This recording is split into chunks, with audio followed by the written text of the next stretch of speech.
Kimono Dragon. What's going on? This is the Kimono Dragon.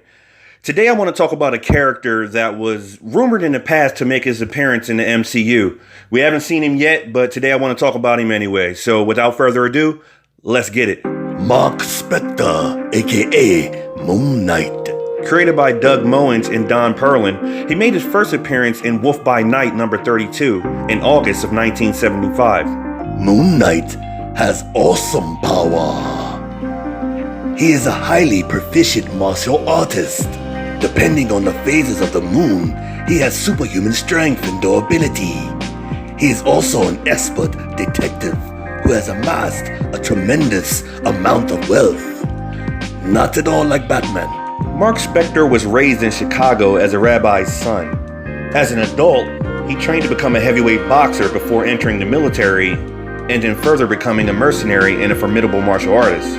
While on a mission in Egypt with fellow mercenary Raoul Bushman and Spector's friend, a French pilot named Frenchie, they stumbled across an old dig site where they met an archaeologist and his daughter. After finding an ancient statue of the Egyptian god Khonshu, Bushman kills the archaeologist with the intent to rob the dig site of his treasures. Outraged, Spector challenges Bushman to a one-on-one fight, in which he loses and is left for dead in the desert night. The worshippers in the surrounding area took Spector's body to their temple. Unable to be revived, he died in the temple, only to be visited by the god Khonshu at the moment of his death. He then made a deal with Khonshu to become the god's avatar of vengeance on Earth. Spector reawakens and wraps himself in the silver shroud that covered Khonshu's statue. With this boost in power, he then challenges Bushman again and defeats him. Along with Frenchie and the daughter of the archaeologist, Spector leaves for America with the statue of Khonshu. He quickly creates a silver costume and becomes a crime fighter, calling himself Moon Knight. Spector also took on two alter egos, a millionaire businessman named Stephen Grant and a taxi driver named Jack Lockley. In his first comic book appearance as Moon Knight, he was working undercover as a committee hitman, hired to take out Jack Russell, the werewolf. The committee is a crime syndicate that Moon Knight had been working to take down. And after another run-in with the werewolf, Spector seemingly loses his power to harness the strength from the different moon phases. Even without the added strength from Khonshu, Spector is still a very formidable human being and is categorized as peak-level human in regards to athletics. With access to armor and gadgets, he can continue to crime fight. Not like Batman. Later, Moon Knight is telepathically summoned to Egypt, where he is given his signature crescent moon weapons. While there, he is visited again by Khonshu.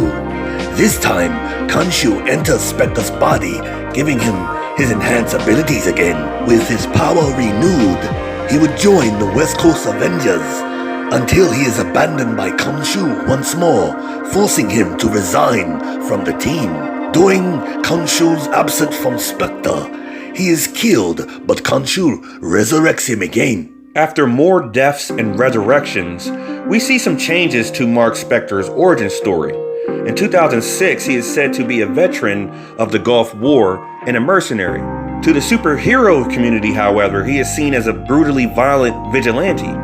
During Marvel's Civil War conflict, he is investigated by Captain America and Iron Man, and they are on opposing sides of the Superhero Registration Act. He's later convinced to join the Registration Act.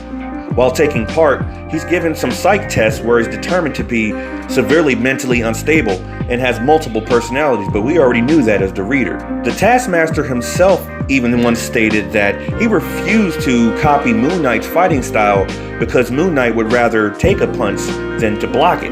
The later stories involving Moon Knight ventured further into his mental instability and his multiple personalities. Moon Knight would take part in most of Marvel's major story arcs in the comics, while simultaneously showing the conflict between him and the god Khonshu, who isn't always cooperative when it comes to lending his powers. Who can deny the similarities between Moon Knight and Batman? But let's be honest, Batman tries at least to minimize any casualties. I mean, he'll kick your ass and probably break some bones, but he doesn't want to kill you. Moon Knight will kill you and carve your face off. So we'll see how Marvel treats this character in the MCU. With that, peace. Oh yeah, by the way, you guys go ahead and hit that subscribe button and let me know in the comments what you think about these characters, and check out my other videos and let me know what you think about those characters. Please like and subscribe to the Kimono Dragon. If you do not, then you will suffer the same fate as the 47.